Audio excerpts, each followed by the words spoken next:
మోకాల నొప్పులకు ఎటువంటి సర్జరీ లేకుండా ఎపియాన్ పెయిన్ క్లినిక్ అందిస్తున్న అత్యాధునిక చికిత్స. నమస్తే, welcome to Suman TV. Covid వచ్చిన తర్వాత నెక్స్ట్ ఏ వైరస్ వచ్చినా, ఏ వ్యాధి వచ్చినా, ఈ వ్యాధి వల్ల మరణాల సంఖ్య పెరుగుతుంది అన్న మాట వినిపించినా కూడా ప్రతి ఒక్కరు కూడా బెంబేలెత్తిపోతున్నారు. తాజాగా మనం చూసుకున్నట్లయితే గిలియన్ బార్ సిండ్రోమ్. సో ఈ వ్యాధి బారిన పడి చాలామంది మరణం చివర్ల వరకు వెళ్తున్నారు అనే వార్త వింటూ చాలామంది కూడా బెంబేలెత్తిపోతున్నారు. ఏంటి ఈ గిలియన్ బార్ సిండ్రోమ్ అంటే, దీని లక్షణాలు ఏ రకంగా ఉంటాయి? సో ఇది ఎప్పటి నుంచో ఉన్నటువంటి వ్యాధ, లేకపోతే ఇప్పుడు తాజాగా వచ్చినటువంటి వ్యాధ? సో ఎలాంటి కేర్ తీసుకోవాల్సిన అవసరం ఉంది? ఈ విషయాలన్నిటిపైన కూడా అవగాహన కల్పించేందుకు మనతో పాటు ఉన్నారు senior neuro surgeon doctor Ranganatham గారు from Aster prime hospital, Maitrivanam. Hello sir. Sir, so Guillain Barre syndrome, so ఇది కొత్తగా వచ్చినటువంటి వ్యాధి అనే ఒక ప్రచారం అయితే జరుగుతూ ఉంది. సో దీనివల్ల మరణాల సంఖ్య కూడా మహారాష్ట్రలోని చాలా ఎక్కువ మంది దీని నుంచి సఫర్ అవుతున్నారని వినిపిస్తుంది. ఏంటి సార్ ఈ గిలియన్ బార్ సిండ్రోమ్ అంటే? నిజంగానే ఇది కొత్తగా వచ్చిందో, ఎప్పటి నుంచో ఉన్నటువంటి వ్యాధైనా? కొత్తది కానే కాదు. అసలు నిజానికి ఈ వ్యాధి నిర్ధారణ అనేది 1916లో జరిగింది. ఓ, చాలా. గిలియన్ బారీ అని ఇద్దరు 100 ఏళ్ల క్రితమే. ఫ్రెంచ్ సైంటిస్టులు. ఓకే. అప్పటి నుంచి అడపతడప కేసులు వస్తూనే ఉన్నాయి. అదే కాకుండా ఈ మధ్యన 2021లో ఒక పరిశోధన వచ్చింది. 1,00,000 మందిలో ఒక కేసు. అది కూడా పెద్ద పెద్ద హాస్పిటల్కి వీటితో అనుభవం ఉంది. ఓకే.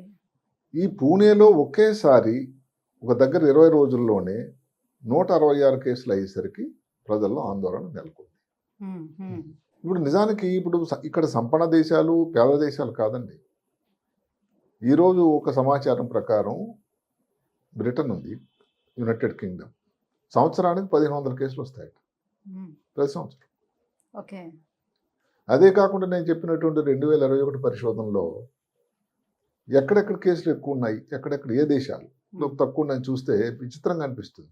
అందరికీ ప్రబోధనలు, ప్రవచనాలు చెప్పే అమెరికా దేశంలో చాలా ఎక్కువ ఉన్నాయి. వాళ్ళందరికీ దిశానిర్దేశం చేస్తారు కదా.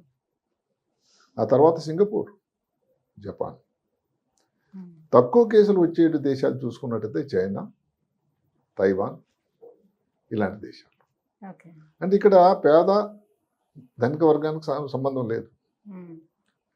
అదే కాకుండా ఈ భారతదేశంలో కూడా ఇప్పుడు మా అనుభవంలో ఎన్నో చూసామని చెప్పకపోయాను. ఇదేదో మొదటిసారి కాదు, వినడం కాదు. మరి పూణేలో ఎందుకో భయోత్పాదన? పూణేలో వచ్చిన దాన్ని అవుట్ బ్రేక్ అంటారు. అవుట్ బ్రేక్ అంటే ఏంటి? మెడికల్ లిటరేచర్ ప్రకారం 30 నుంచి 50 కేసులు ఒకే సమయంలో లిమిటెడ్ పీరియడ్లో కానీ వచ్చినట్టయితే దానిని అవుట్ బ్రేక్ అని నిర్ధారణ చేస్తారు. అంటే అవుట్ బ్రేక్ అంటే తెలుగులో దాని తర్జుమా ఏమిటి? అకస్మాత్తుగా వ్యాప్తి చెందిన వ్యాధి. అంటే మీరు చెప్తున్నారు కదా, 1,00,000లోనే ఒక్కరికి చెప్పినట్లా వస్తుంది అని. అలాంటిది మరి ఒక 160 కేసులు ఒకేసారి. అక్కడే ప్రాబ్లం. జూన్ 6వ తారీఖున మొదటి కేసు నమోదైంది. ఇప్పుడు మనం ఫిబ్రవరి 5వ తారీఖు, ఇప్పటికి 160 కేసులు. అదే కాకుండా అక్కడతో ఆగలేదు అది. ఇప్పుడు ఏమిటి? బెంగాల్లో కొన్ని కేసులు వచ్చాయి, పక్కన ఉన్నటువంటి అస్సాంలో వచ్చింది, దక్షిణాన హైదరాబాద్ నగరంలో, భాగ్యనగరంలో ఒక 5 రోజులు 6 రోజుల క్రితం కేసు నమోదైంది. ఈరోజు సమాచారం ప్రకారం చెన్నైలో జనవరి 31వ తారీఖున ఒక వ్యక్తి చనిపోయాడు. దాని పరీక్షల్లో జీబీఎస్ అని తేలింది. అంటే ఇప్పుడు ఏమిటి? దక్షిణాన ఉత్తరప్రదేశంలో, ఉత్తర భారతదేశంలో ఇంకా రాలేదు, కానీ దక్షిణ భారతదేశంలో, పశ్చిమం, తూర్పు కలకత్తా, ఈశాన్యంలో కూడా ఆల్రెడీ వచ్చింది. అయితే అందరూ గమనించాల్సింది ఏంటంటే, ఎక్కడ కూడా ఇప్పుడు కోవిడ్ లాగానో లేకపోతే హెచ్ఎంపీలో ఎంపాక్స్ లాగో ఇదేదో మిగతా వాటికి సంబంధం ఉందా అన్నది ఇంకా నిర్ధారణ కాలేదు. అంటే ట్రాన్స్మిటెడ్ డిసీజా ఇది చాలా ముఖ్యమైన ప్రశ్న. ఇది ఎట్టి పరిస్థితుల్లో కూడా అంటువ్యాధి కాదు. అందరూ దయచేసి గమనించండి. 2-3 మాటలు చెప్పే ముందే నొక్కి వక్కనిస్తాను. ఒకటి, ఇది అంటువ్యాధి కాదు. అంటువ్యాధి కాదు అని అంటే ఈ వ్యాధి గిలియన్ బారీ వల్ల రాదు అని. కానీ ఒక చిన్న తిరకాసు ఉంది అక్కడ. ఈ కారణం రావడానికి ఏమిటి అసలు? అందులో కొన్ని బ్యాక్టీరియా, కొన్ని వైరస్లు, ఒక్కొక్కసారి కొన్ని వ్యాక్సిన్ల వల్ల కూడా వస్తుందని చెప్తారు. వ్యాక్సిన్ ఆకరణ పెడతాం, ఎందుకంటే వ్యాక్సిన్ అంటే అందులో కోవిడ్ కూడా ఉంది.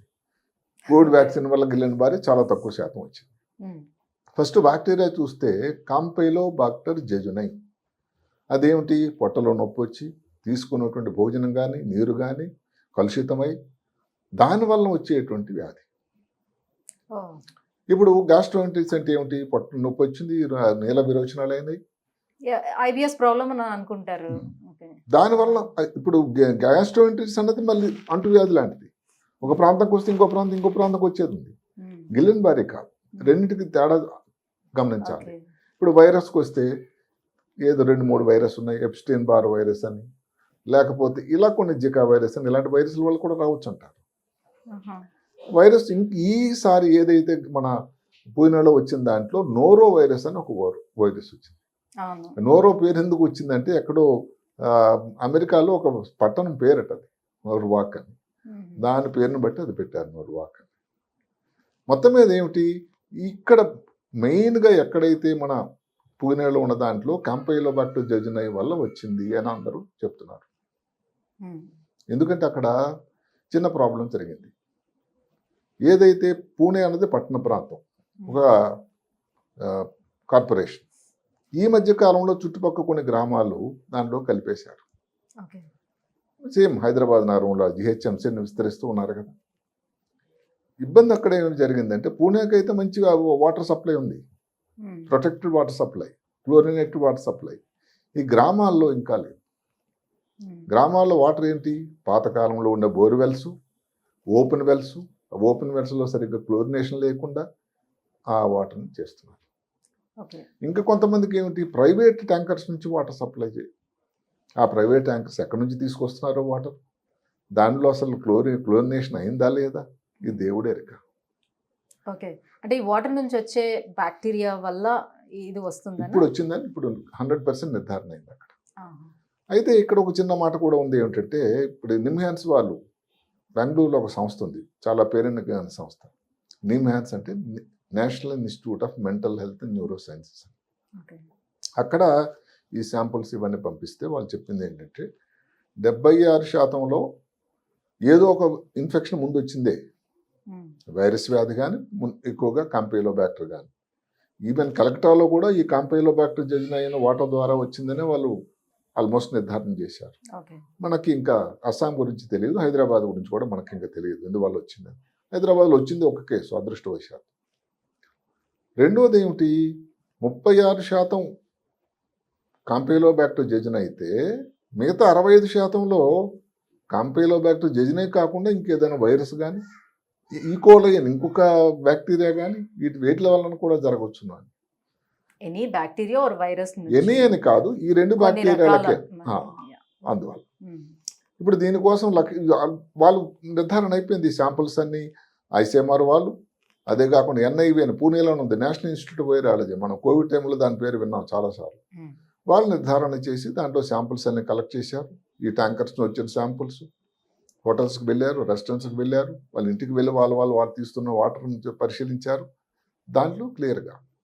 అదే కాకుండా వీళ్ళందరికీ స్టూల్ పరీక్షలు, మలం పరీక్షలు కూడా చేస్తే దాంట్లో కూడా కాంపైలోబాక్టర్ జెజునై బయటపడింది. అంటే మొత్తం మీద ఏమిటంటే, పూణే అవుట్ బ్రేక్ ఏదైతే జరిగిందో దానికి కారణం కాంపైలోబాక్టర్ జెజునై. సార్, ఇది బ్యాక్టీరియా ఆర్ వైరస్ వల్ల దేని వల్లైనా వ్యాప్తి చెందే అవకాశం ఉందని చెప్తున్నారు కదా. But I heard somewhere like ఇది జన్యుపరంగా వచ్చే అవకాశం ఉంటుంది, ఇది ఆటోఇమ్యూన్ డిజార్డర్ అని కూడా చెప్తున్నారు. Is it true? ఇక్కడ జన్యుపరం కాదు, ఆటోఇమ్యూన్ డిజార్డర్ అనేది కరెక్టే. ఓకే. ఆటోఇమ్యూన్ డిజార్డర్ అంటే ఏమిటి, శరీరంలో ఉండేటువంటి రోగ నిరోధక వ్యవస్థ ఏదైతే మనకు బ్యాక్టీరియల్ ఇన్ఫెక్షన్ వచ్చింది అనుకోండి, వైరల్ ఇన్ఫెక్షన్ వచ్చింది, దాని నుంచి ఎలా తగ్గుతుంది? ఈ రోగ నిరోధక వ్యవస్థ ఏదైతే ఉందో అది యాంటీబాడీస్ దాన్ని తయారు చేస్తుంది, ఆ వైరస్ని, బ్యాక్టీరియాని దానికి చంపేస్తుంది, దాంతో తగ్గుతుంది మనకి. ఇప్పుడు ఊహించండి, ఎలాంటిది ఆ యాంటీబాడీస్ తయారైనా అంతవరకు సరి బాగానే ఉంది. అవి బ్యాక్టీరియా వైరస్ని సరి కాకుండా శరీరంలో ఉండే మిగతా భాగాల మీద దాని ప్రమాదం జరిగితే కంచే చేను వేసినట్టు అయింది కదండి. అలా జరిగింది. అదేం చేస్తుంది, కొంతమందిలో ఎవరికి వస్తుందో కూడా తెలియదండి. కారణం ఇది ఈ పెరిఫెరల్ నర్వ్స్ అన్న, ఇది వెన్నుపూస నుంచి ఏవైతే చేతులకి కాళ్ళకు వచ్చేటువంటి నరాలు ఉంటాయో వాటి మీద దీని ఎఫెక్ట్ కనబడుతుంది. సో న్యూరాలజికల్గా దీని ఎఫెక్ట్ ఉంది. అదేంటి, ఆ నరాల మీద నరాల మీద ఇప్పుడు వైరుకు ఉండేటువంటి ఒక రక్షణ పొరలాగా ఉంటుంది, మైలిన్ అని. ఆ మైలిన్ మీద దీని ఎఫెక్ట్, దీని ప్రభావం కనబడుతూ ఉంది. దానితో ఈ సమాచార వ్యవస్థ ఏదైతే నరాలు దేనికోసం అయితే సృష్టికర్త తయారు చేశాడో అది పనిచేయడం తీరిపోతుంది. అంటే ఏమవుతుంది, కాళ్ళు సన్నంగా అయిపోతాయి, కాళ్ళు వీక్ అయిపోతాయి, నడవలేని పరిస్థితి, ఆయాసపడతారు, మింగడం కష్టం అవుతూ ఉంటుంది, ఏవో సూదులతో పొడిచినట్టుగా గుచ్చినట్టు ఉంటుంది, సెన్స్ కోల్పోతారు, సెన్స్ అంటే స్పృహలో ఉంటారు. అదే గమనించాలి, కష్టం అవుతుంది. అదే కాకుండా కొంతమందికి గుండె స్పందన ఇర్రెగ్యులర్ అయిపోతుంది, ఒక్కోసారి పేస్ మేకర్ అమర్చాల్సిన అవసరం కూడా ఉంది, బీపీలో కూడా ఆటుపోట్లు జరుగుతూ ఉంటాయి. అదే కాకుండా గాలి తీసుకునేటువంటి కండరాలు కానీ ఎఫెక్ట్ అయితే వెంటిలేటర్ పెట్టాల్సిందల్లా ఉంది. ఇప్పుడు పూణేలో ఉన్న వ్యక్తుల్లో కూడా ఈ ఇబ్బంది బారిన పడే వాళ్ళు దగ్గర 30 మందికి వెంటిలేటర్ పెట్టాల్సి వచ్చింది. సరే, అదృష్టవశాత్తు 10 మందికి వెంటిలేటర్ తీసేశారు. అక్కడ ఉండే కేసుల్లో కూడా చాలా వరకు వాళ్ళు ఇంటికి డిశ్చార్జ్ వెళ్ళిపోతున్నారు కూడా.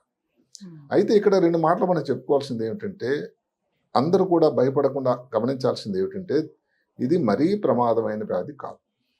ఒకేసారి ఇన్ని కేసులు రావడం వల్ల భయంలో మీరు చెప్పినట్టుగా ఏంటంటే కోవిడ్ అన్నది ఒక భూతం అయిపోయిందండి ప్రజల్లో. ఏ వ్యాధి వచ్చినా భయమే పట్టుకుంది. ఇంకొకటి, సౌమ్య స్వామినాథన్ గారిని కోవిడ్ టైంలో ఆమె WHO హెల్త్ ఎక్స్పర్ట్, ఆమె ఏం చెప్పారంటే ఇప్పుడు ఎక్కువ పరీక్షలు చేస్తున్నాం, ప్రజల అవగాహన ఎక్కువైంది, అందువల్ల భయం పట్టుకుంది. కానీ జీబీఎస్ ఏమి కొత్తగా వచ్చింది కాదు. ఇది ఏమైనా ఏజ్ డిపెండెన్స్ ఏమైనా ఉంటుందా సార్? అన్ని ఏజ్ల వరకు వస్తుంది, అన్ని ఏజ్ల వాళ్ళు వస్తుంది, చిన్నపిల్లలు వస్తుంది. ఇప్పుడు మాట కలకత్తా వచ్చిన కేసులు అనుకోండి, కలకత్తాలో వచ్చిన కేసులన్నీ కూడా చిన్నపిల్లలు ఎక్కువ శాతం. సరే, మన ఇక్కడ పూణేలో తక్కువ మంది పిల్లలు, ఎక్కువ మందికి పెద్దవాళ్ళు వచ్చింది. మన హైదరాబాద్లో వచ్చిన పేషెంట్ ఏమిటంటే 25 సంవత్సరాల స్త్రీ, సిద్దిపేట నుంచి.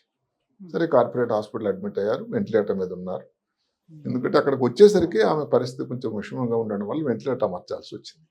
అంటే బాడీ ఇమ్యూనిటీ బాగుంటే కోవిడ్ వైరస్ కూడా ఎలా తట్టుకొని నిలబడగలిగారో, సో అట్లా ఇది కూడా ఇమ్యూన్ సిస్టమ్ బాగుంది అని అంటే వచ్చేదానికి అవకాశం తక్కువ ఉంటుందా? లేదు, అదే కదా. ఇప్పుడు ఒక మంచి మాట ఇందాక చెప్తున్నాను ఏంటంటే 90 నుంచి 95% బాగా రికవర్ అవుతారు.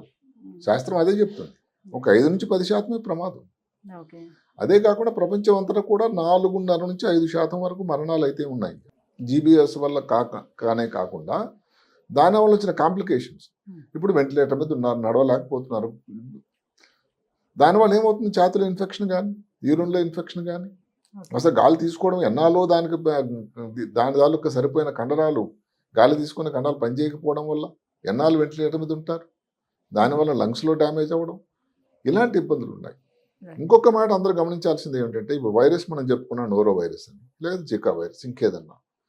ఇప్పుడు కాంపిలోబాక్టర్ జెజినై బ్యాక్టీరియా ఉంది. ఈ రెండింటిలో చూస్తే కాంపిలోబాక్టర్ జెజినై వలన వచ్చినట్టు ఇన్ఫెక్షన్ ఎక్కువ ప్రమాదం అట. ఎక్కువ కాలు ఏది పెరాలసిస్ అయిపోవడం ఎక్కువ అట. ఒకవేళ దాని నుంచి రికవర్ అయినా కూడా రికవరీ తాలూకా స్లో ఉంటుంది. రెసిడ్యువల్ డెఫిసిట్స్ అంటాం. రికవర్ అయ్యే సరే ఏదో బయటపడ్డారు, కానీ కాలు చేలు వీక్గా ఉండడం, నడవలేకపోవడం, ఇలాంటి డెఫిసిట్స్ అంటాం. వీక్నెస్ లాంటివి ఇంకా ఉంటుంది. సో దీని బారిన పడకుండా సార్ మరి ఎలాంటి జాగ్రత్తలు తీసుకోవాలి? అన్నిటికంటే ముఖ్యమైనది ఏంటంటే, ఇప్పుడు దీనిని బట్టి ఏమిటి అని అంటే, కలుషితమైన నీరు తాగకూడదు, వేడి నీరు తాగాలి.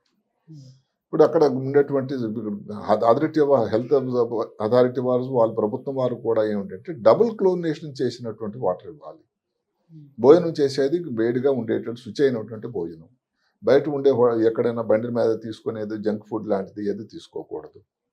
ఇంకెవరికి కూడా ఈ సీజన్లో మీరు వంటకు వాడేటువంటి పాత్రలు కానీ ఏది కూడా వాళ్ళకి చేయకూడదు. సో హైదరాబాద్ వరకు అంటే ఇక్కడ మన 2 తెలుగు రాష్ట్రాల్లో చూసుకున్నట్లయితే ఏవైనా ఒక కేసు అయినా నమోదైందంటారా? ఒక కేసు వచ్చింది చెప్పుకున్నాం 6 రోజుల క్రితం. హైదరాబాద్ లో కేసు అడ్మిట్ అయి ఉన్నారు, 25 years లేడీ. ఆంధ్ర ప్రాంతంలో అయితే ఇంతవరకు లేదు. సరే, ఈ గిలియన్ బార్ సిండ్రోమ్ కి మరి అసలు ఎటువంటి చికిత్సా విధానాలు మనకు అందుబాటులో ఉన్నాయి ప్రస్తుతం? అంటే చికిత్సా విధానంలో ముందు టెస్టులు మనం దాన్ని ఏమిటంటే నిర్ధారణ చేయాలి, గిలియన్ బార్ అని, అంతే కదా. సో దానికి ఏమిటంటే 2-3 పరీక్షలు ఉన్నాయి. ముఖ్యంగా చేసేది ఏమిటంటే వెన్ను నుంచి నీరు తీసి దాన్ని ఏమంటాం, CSF అంటాం. ఇప్పుడు సిజేరియన్ సెక్షన్ గట్టి చేసేటప్పుడు చాలా కామన్ ఆపరేషన్ కదా, అలాంటప్పుడు కూడా వెన్నులో సూదేసి లంబార్ పంక్చర్ అంటాం, చేసి అక్కడ నుంచి నీరు తీస్తాం. ఆ నీరు నిజానికి స్పైనల్ కార్డ్ నుంచి బ్రెయిన్ నుంచి వచ్చే నీరు, సెరిబ్రో స్పైనల్ ఫ్లూయిడ్. ఆ టెస్ట్ పరీక్షలు పంపిస్తే దానిలో ప్రోటీన్ సాంద్రత ఎంత ఉంది, ఎక్కువ ఉంటుంది. దానిలో ఉండే కణాల సంఖ్య తక్కువ ఉంటుంది. దీనినే ఆంగ్లంలో ఆల్బుమినో సైటలాజికల్ డిసోసియేషన్ అంటే ప్రోటీన్ చాలా ఎక్కువగా ఉంది, దానికి ప్రపోర్షనేట్గా ఈ సెల్ కౌంట్ అనేది పెరగటం లేదు అని. ఈ మిగతా కొన్ని ఇన్ఫెక్షన్స్ ఉన్నాయి, టీబీ ఇన్ఫెక్షన్స్ ఉంది, బ్రెయిన్ వాపు, మెదడు వాపు, ఎన్సెఫలైటిస్ అని. వీటిలో ఏమిటంటే ప్రోటీన్ పెరుగుతుంది, సెల్ కౌంట్ కూడా పెరుగుతుంది. ఇక్కడ మాత్రం ప్రోటీనే పెరుగుతుంది, సెల్ కౌంట్ పెరగదండి. ఒక పరీక్ష అది. రెండోది నెర్వ్ కండక్షన్ వెలాసిటీస్ అని ఉంది. ఈ నెర్వ్ కండక్షన్ వెలాసిటీస్ అంటే ఏమిటి? ఇప్పుడు దాని నరం మీద ఉండేటువంటి ఆ పొర రక్షణ కవచం అన్నది డ్యామేజ్ అయింది కదా, దాంట్లో ఎలా ఉంది, ఎంత డ్యామేజ్ అయింది, ఆ సమాచార వ్యవస్థ ఏంది, ఇంకో చోటు నుంచి ఇంకో చోటుకు సమాచారం అందజేసే పరిస్థితి నరాల ద్వారా కదా, దాంట్లో ఎంత తేడా వచ్చిందని చూసేటువంటి ఒక పద్ధతి నర్వ్ కండక్షన్ వెలాసిటీ. ఇది ప్రతి హాస్పిటల్లో, మేము ముఖ్యమైన పెద్ద హాస్పిటల్ కూడా లభ్యమై ఉంది. ఈ మధ్యన ఒకటి ఏమొచ్చిందంటే యాంటీ గ్లైకోసైడ్ యాంటీబాడీస్ అని ఒక టెస్ట్ వచ్చింది. అది ఇంకా అది ఒక పెద్ద మార్కర్ లాగానే. అది కానీ అది పాజిటివ్ వచ్చినట్టయితే అది గిలెన్ బారే సిండ్రోమ్ అని చెప్పడానికి నిర్ధారణ ఉంది, కానీ కొంచెం ఖర్చుతో కూడుకున్నది. అయితే హైదరాబాద్ నగరంలో చాలా ల్యాబ్స్లో ఈ పరీక్ష లభ్యంగా ఉంది, మిగతా పెద్ద పెద్ద నగరాలన్నింటిలో కూడా ఉంది. అవసరం వచ్చినప్పుడు దాన్ని కూడా మనం తీసుకోక తప్పదు పరిగణనలోకి. ట్రీట్మెంట్ కోసం వచ్చినట్టయితే చాలా మంచి ఉందండి ట్రీట్మెంట్. ఇది కూడా అందరూ గమనించాలి. అది కూడా ఒకటేమిటంటే అది కూడా భారతదేశంలో లభ్యం ఉన్నది, ఎక్కడ అమెరికా లాంటి దేశాలు వెళ్ళాల్సిన అవసరం అయితే లేదు. హైదరాబాద్ నగరంలో కానీ ప్రతి నగరంలో కూడా ఉన్నాయి. ఒకటి ఇమ్యునోగ్లోబిన్స్ అంటాం, ఇమ్యూనోథెరపీ. అది ఇంట్రావెనస్గా ఇచ్చినట్టయితే ఒక 5 రోజులు కానీ ఇచ్చేటట్టయితే దానివల్ల చాలా మంచి ఫలితాలు ఉంటాయి. అది దేని బట్టి ఆధారపడి ఉంటుందంటే ఏ స్టేజ్లో మనం స్టార్ట్ చేస్తున్నాం, అంటే ఎంత తొందరగా స్టార్ట్ చేస్తే లక్షణాలు కాలుతో మొదలయ్యే తిమ్మిర్లన్నీ డయాగ్నోస్ అయింది, ఎంత తొందరగా స్టార్ట్ చేస్తే వెంటిలేటర్ పెట్టాల్సిన అవసరం రాకుండా ఉంటే ఫలితాలు మెరుగ్గా ఉంటాయి. సో ఆఫ్టర్ ట్రీట్మెంట్ ఎన్ని రోజుల్లో రికవర్ అయ్యే ఛాన్స్ ఉంటుంది సార్? అది దానికి ఇంకొక మంచి మాట ఈ జబ్బుతో ఏంటంటే ప్లాటూ ఉంది. ఏమిటది? ఒక 2 వారాల తర్వాత ఇంక పెరగదట దాని ఇబ్బంది. సో అందుకని ఆ 2 వారాల్లో ఎంత డ్యామేజ్ అవుతుంది అన్నది అది కంట్రోల్ చేయాలి ఫస్ట్. అదే కాకుండా వెంటిలేటర్ ఎంత తొందరగా బయటకు తీసుకురాగలం అని, ఈ దీని మీద ఎంత రికవరీ, ఎంత కంప్లీట్గా రికవర్ అవుతుంది, ఏదైనా ఇబ్బంది ఉంటుందా లేదా అనేది మనకు డిపెండ్ అవుతూ ఉంటాం. ఇంకోటి ఏంటంటే ప్లాస్మా ఫెరిసిస్ అంటారు, రెండో వైద్య పద్ధతి. ఏమిటది? బ్లడ్ని శుద్ధి చేసే, ఒక విధంగా సింపుల్గా చెప్పాలంటే ఈ యాంటీబాడీస్ ఏవైతే కాంపైలోబాక్టర్ జెజునై నుంచి వచ్చి బ్లడ్లో ఉన్నాయో దాన్ని ఫిల్టర్ చేసేటువంటి ఒక పద్ధతి. దీన్ని ప్లాస్మా ఫెరిసిస్ అంటారు. పెద్ద పెద్ద హాస్పిటల్ అన్నిటి దగ్గర ఎక్కడైతే బ్లడ్ బ్యాంకులు ఉంటాయో ఆ సౌకర్యం ఎక్కడ కూడా ఉంది. అది కూడా చేసినట్టయితే దానివల్ల ఉపయోగం ఉంటుంది. దానిలో ఒక్కటే ఏమిటంటే పెద్ద పెద్ద హాస్పిటల్ తప్ప మిగతా చిన్న ప్లేసుల్లో బట్టి లభ్యంగా లేదు. ఈ ఐవి ఏదైతే ఇస్తున్నాం ఇమ్యునోగ్లోబిన్స్ అన్నది ఎక్కడైనా ఇంజెక్షన్ ఇవ్వచ్చు. అది సింపుల్గా మామూలుగా ఐవి ఇచ్చే పద్ధతి. ఒక 5 రోజులు ఇచ్చినట్టయితే దాని మంచి ఫలితాలు వస్తాయని చెప్తాను. రైట్. సో ఏదేమైనా సరే పరిశుభ్రమైనటువంటి ఆహారం, నీరు, ఈ రెండింటినీ కూడా కేర్గా చూసుకోవాల్సిన నెసెసిటీ ఉంటుంది ఈ విషయంలో. ఈ టైంలో కనీసం ఇప్పుడు బడ్డీ వాళ్ళు బతకాలి, వాళ్ళు కూడా ముఖ్యలే, కానీ అక్కడ భోజనాన్ని కానీ సేవించినట్టయితే ఫుడ్ సేఫ్టీ అనేది తక్కువైపోతుంది. అది చాలా జాగ్రత్తగా ఉండాలి. ఇప్పుడు ప్రపంచ ఆరోగ్య సంస్థ WHO వాళ్ళు కూడా ఇదే విషయం చెప్తూ ఉన్నారు. ఎందుకంటే భోజనం అనేది, నీరు అన్నది, ఈ రెండింటిలో ఎక్కడైతే ఇప్పుడు మాటకు వాళ్ళు ఎవరో జంక్ ఫుడ్ చేసేటువంటి బడ్డీ ఎక్కడో పెట్టారు, ఎక్కడో అంత పారిశుధ్యం లేని చోట్ల ఉంటుంది. అది తీసుకుని అతను చేసేటువంటి వాటర్ కూడా దాని పారిశుధ్యం లేని, సరిగ్గా క్లోరినేట్ వాటర్ కాదు. రెండోది ఏంటంటే ఫుడ్ స్టోరేజ్ ఎక్కడ దాస్తున్నాడా, ఆయన ఫ్రిడ్జ్లో పెడుతున్నాడా, ఎంత టెంపరేచర్లు ఇవన్నీ ఎక్కడ చూస్తున్నారు. దానివల్ల ఎవరైతే దాన్ని సేవిస్తున్నారో వాళ్ళలో వస్తుంది కదా ఇబ్బంది. అందువల్ల ఒక్క చిన్న విషయంతో కాదు, అన్నిటికంటే ముఖ్యం ఏంటంటే పారిశుధ్యం, క్లీన్లీనెస్. అదే కాకుండా సూయేజ్. ఇప్పుడు వాటర్తో ప్రాబ్లం ఎక్కడ వచ్చిందండి? ఇప్పుడు సీవేజ్ అంటే మలినం, మురుగునీరు ఏదైతే ఉందో మలం ఇవన్నీ వెళ్ళేటువంటి ఒక రూట్ ఉంటుంది.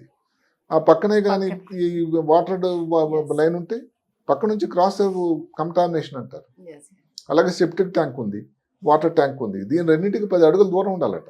శాస్త్రం అయితే అది రెండు దగ్గర అంత దూరం పెట్టి దాన్ని చేస్తూ ఉన్నారు. అంటే ఇలాంటివన్నీ కూడా ఇప్పుడు పూణేలో వచ్చింది కాబట్టి కాదు, ఇది ఇంకో దగ్గరకు వచ్చింది, ఇంకో దగ్గర రాదని లేదు. ఎవరో చెప్పినట్టుగా పూణేలో వచ్చింది, రేపు హైదరాబాద్లో ఇక్కడ బాంబేలో రావచ్చు, లేకపోతే ఇంకో దగ్గర రావచ్చు. ఎక్కడెక్కడైతే పారిశుధ్యం తక్కువ ఉందో అర్బనైజేషన్ ఎక్కువైపోయింది, పట్టణాలు పెరిగిపోతూ ఉన్నాయి. దానికి ప్రపోర్షనేట్గా సౌకర్యాలు పెరగటం లేదు. ముఖ్యంగా నీరు డిస్పోజలు, ఏదైతే సీవేజ్ డిస్పోజల్, మలిన పదార్థాలు, మురుగునీరు డిస్పోజల్ కానీ సరిగ్గా లేకపోతే, ఇప్పుడు రోడ్ల మీద ఎక్కడెక్కడైతే మురుగునీరు తేలాడుతూ ఉంటుంది, అలాంటప్పుడు రాకుండా ఎక్కడ ఉంటుంది. సో ఇలాంటి విషయాలు వచ్చిన తర్వాత ఐజీఐ ఇవన్నీ హైఫై మాటల కన్నా ఈ బేసిక్ రిక్వైర్మెంట్స్ కన్నది అందరూ కూడా దృష్టి పెట్టాలని మనం కోరుకోవాలి. But thank you so much sir. గిలియన్ Barre syndrome అంటే ఏంటి, సో దీనివల్ల ఏమేమి అసలు ఎఫెక్ట్ అవుతూ ఉంటే, ఎలాంటి లక్షణాలు కనిపిస్తాయి, ఎలాంటి జాగ్రత్తలు తీసుకోవాలి, విషయాలు తెలియజేసినందుకు థ్యాంక్ యూ సో మచ్.